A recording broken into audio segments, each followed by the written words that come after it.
Buenos días, alumnos, alumnas. Bueno, voy a tener que grabar el video sobre la leyenda porque YouTube no me está dejando transmitir y no sé por qué aún.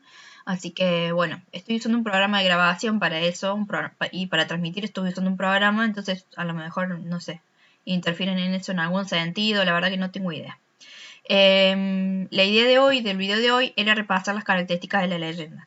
Porque estuve leyendo todos sus trabajos, hay 5 nomás o 6 que no me han entregado el trabajo, pero la mayoría tuvo dificultades para responder de manera completa y concreta la primera pregunta sobre las características de la leyenda, sobre qué es la leyenda, y por lo tanto tuvieron problemas para responder la segunda pregunta, que es sobre el subtítulo de esta leyenda que tenían para leer, que es Falsa Leyenda Guarani. ¿Sí? El título es La pésima suerte de Wirata y el subtítulo Falsa Leyenda Guarani. Si no conozco bien cuáles son todas las características o no me acuerdo cuáles son todas las características de la leyenda, no voy a poder responder concretamente por qué esta leyenda es falsa. ¿Sí? Bien, entonces, para repasar las características de la leyenda. En primer lugar, las leyendas son parte de la cultura de un pueblo. ¿Sí? Son historias que se cuentan entre sí para explicar de alguna manera el origen de un elemento que es de un elemento de un fenómeno de la naturaleza. ¿Qué pasa? En este momento que reconocemos como un momento anterior al surgimiento de la ciencia, al surgimiento de la investigación, por ejemplo, las personas en todas las culturas intentaban explicar las cosas que no entendían de alguna manera. Esa manera de explicarlas tenía que ver con introducir elementos fantásticos, ¿sí? Dentro de su concepción del mundo. Entonces, si yo no entiendo por qué llueve, o si quiero darle una explicación a por qué esta planta aromática que yo conozco tiene ese efecto, que por ejemplo es una planta aromática para curar el dolor, explico ese efecto que tiene de curar el dolor con algún tipo de historia, ¿sí? No puedo decir que, porque esto lo vi muchísimo en sus respuestas, que son hechos reales o fantasiosos. No son ni reales ni fantasiosos. Son textos de ficción, ¿sí? Están recreando de alguna manera alguna situación o algún momento para explicar el origen de un elemento, ¿sí? Así que no hay que decir que son reales o no, simplemente son ficcionales. Por otro lado, las leyendas en comparación con el mito, que eso era también algo importante que vieron el año pasado, no tienen un carácter sagrado. ¿Qué quiere decir? Que son historias que circulaban en la sociedad, en esta cultura del pueblo, pero que no tiene que ver con adorar o alabar a los dioses, ¿sí? Dentro de la mitología, los mitos tienen que ver con el origen de los dioses y forma parte de la religión de ese pueblo y de esas culturas. Acá las leyendas no forman parte del culto sagrado a los dioses, ¿sí? Bien, por último, tenemos que decir que los personajes que intervienen en estas leyendas pueden ser dioses o seres mortales, ¿sí? Por lo general hay mortales y en algún momento interviene el dios. El espacio lo podemos reconocer por su geografía, ¿sí? Por lo general son espacios de selva. Y el tiempo lo podemos reconocer porque sabemos que es lejano, pero podemos identificar también que es antes de la llegada de los españoles a Latinoamérica, ¿bien? Lo más importante de las leyendas es que, como son populares y forman parte de la cultura de un pueblo, tienen autor anónimo, ¿sí? Entonces, es importante reconocer que su autor es anónimo, que son parte de cosas que se cuentan y que se transmiten de generación en generación y que no importa quién la creó, quién creó esta historia. Lo que importa es lo que está explicando, ¿sí? No el autor de la historia. Y por otro lado esto, podemos reconocer el espacio y el tiempo, ¿sí? Y ese espacio y ese tiempo tienen una cierta verosimilitud. En el espacio sabemos que es una selva y conocemos entonces qué cosas pueden pasar en la selva, y con respecto al tiempo también. Hay cosas que podían suceder antes de la llegada de los españoles, o podemos reconocer cómo era ese tiempo histórico que lo va a hacer bastante identificable, ¿sí? ¿Por qué estoy repasando estas cosas? Porque si vamos a la leyenda, ¿sí? En la pésima suerte de Wirata, primero y principal tenemos un autor, ¿sí? Ricardo Mariño. Por eso esta es una falsa leyenda. Está creada por un sujeto concreto, que es Ricardo Mariño. Entonces ya no es exactamente una leyenda guaraní, porque una leyenda guaraní sería anónima, sería popular, y tendría además referencias al momento histórico de antes de la conquista y a su espacio natural. Entonces por eso es que esta leyenda es falsa. En primer lugar, por eso es falsa. Si seguimos indagando dentro del contenido de esta leyenda, podemos ver que el autor además introduce ciertas cosas como un arco con flechas electrónicas teledirigido. Eso es algo que no existe en una leyenda común y corriente guaraní. Este arco tiene un control remoto, tiene un radar, etcétera, etcétera, etcétera. Después si leemos dice... esta leyenda como que hace referencia a sí mismo como una leyenda, ¿sí? Las leyendas guaraníes no se hacen referencia a sí mismas como leyendas.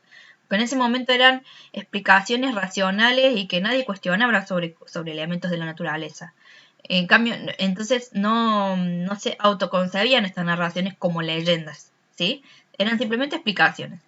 Y en cambio, en esta leyenda falsa que estamos leyendo, que tuvimos para leer, sí hace referencia a sí mismo como leyenda o reconoce que existen otro tipo de leyendas, ¿ven? Como pasa en todas las leyendas guaraníes. Y además reconoce que las leyendas guaraníes, o en las leyendas en general, hay siempre un humano que se transforma en algún elemento de la naturaleza, por lo general, ¿no? La mayoría tienen ese tipo de narrativas o de secuencia narrativa. Finaliza con un humano transformándose en ese elemento de la naturaleza que se quiere explicar. También involucra acá los esquimales, que los guaraníes no conocían quiénes eran los esquimales, eso lo conocemos nosotros ahora. Como forma de matarlo también le puso uranio al mate, o sea, conseguir uranio en estado puro, en estado separado de los otros elementos de la naturaleza, eso es posible recién ahora, ¿sí? Con el avance de la ciencia y de la química. Antes no tenía los elementos químicos separados como para poder manipularlos. Eso tampoco existía, ¿sí? Bien, entonces por todas estas razones, por todos esos elementos y porque tiene un autor, es que esta leyenda es falsa, ¿sí? La ha inventado este autor, Ricardo Mariño, teniendo en cuenta todas las otras características que tiene la leyenda, ¿sí? Teniendo en cuenta todas las otras cosas que pasan en la leyenda. La transformación de los seres humanos en elementos de la naturaleza, los conflictos del bien y el mal, por ejemplo acá tenemos a Huirata contra Tarahui, los conflictos del bien y el mal, y bueno, y después le fue agregando otras cosas como situarlo en el espacio en el espacio natural, que sería en el que viven estas comunidades, como para que parezca una leyenda, pero en realidad no es una leyenda porque no es popular y porque no proviene desde esos lugares. Entonces, espero que haya quedado bastante claro esto, ¿sí? Cómo funciona la leyenda y etcétera. Por otro lado, había la tercer pregunta, algo así, quiénes eran los guaraníes, y ahí la idea era que respondieran no solamente que eran Tarahui y Huirata, sino que los guaraníes son unas comunidades originarias provenientes de nuestro país que vivieron antiguamente desde Paraguay, parte del territorio argentino y parte del territorio uruguayo, y que incluso en la actualidad siguen existiendo estas comunidades, ¿sí? Por ejemplo, el guaraní es la lengua oficial junto con el español en Paraguay, ¿sí? Entonces estas comunidades tampoco es que son una cosa del pasado remoto y que no existen más. No, esta comunidad originaria sigue existiendo en nuestro territorio, ¿sí? En Entre Ríos, por el Chaco y también fundamentalmente en Paraguay hoy en día. Creo que eso era todo lo que quería repasar con ustedes sobre la leyenda. Ahora para finalizar como una última cosita, les quiero hablar sobre la próxima tarea que vamos a tener, que es que vamos a empezar a leer la novela del Camino de Sherlock. Y les quiero explicar dónde voy a dejar subido este material, ¿sí? A este material lo voy a dejar subido en las carpetas de grupos, ¿sí? Este es nuestro grupo de Edmodo. Acá dice curso segundo año B, ¿sí? Esta es la materia, lengua y literatura. Y acá si ven tienen los mensajes, que esto está desactualizado porque está el mensaje del directo que no pudo ser. Y acá dice carpetas, ¿sí? Acá en este lugar donde están materiales varios, no, voy a hacer otra carpeta nueva que se llame El Camino de Sherlock y ahí voy a ir subiendo los capítulos. ¿Por qué? Porque me parece que es como más fácil y para que la puedan tener siempre accesible a los capítulos que yo vaya subiendo.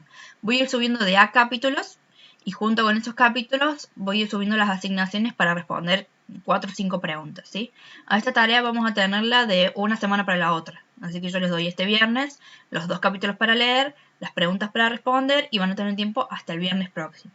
Mi idea es que el viernes próximo podamos hacer un directo que salga bien quizás no lo haga con el programa, para que conversemos sobre lo que han leído de la novela, para hacer tipo un pequeño club de lectura de la novela, ¿sí? Y ese mismo viernes vuelvo a subir los otros capítulos siguientes. Así que bueno, eso era todo lo que quería decir por hoy. Espero que les haya gustado, espero que se haya entendido. Cualquier duda que tengan, me escriben por mensaje privado, ¿sí? A través de la plataforma de Edmodo. Muchísimas gracias.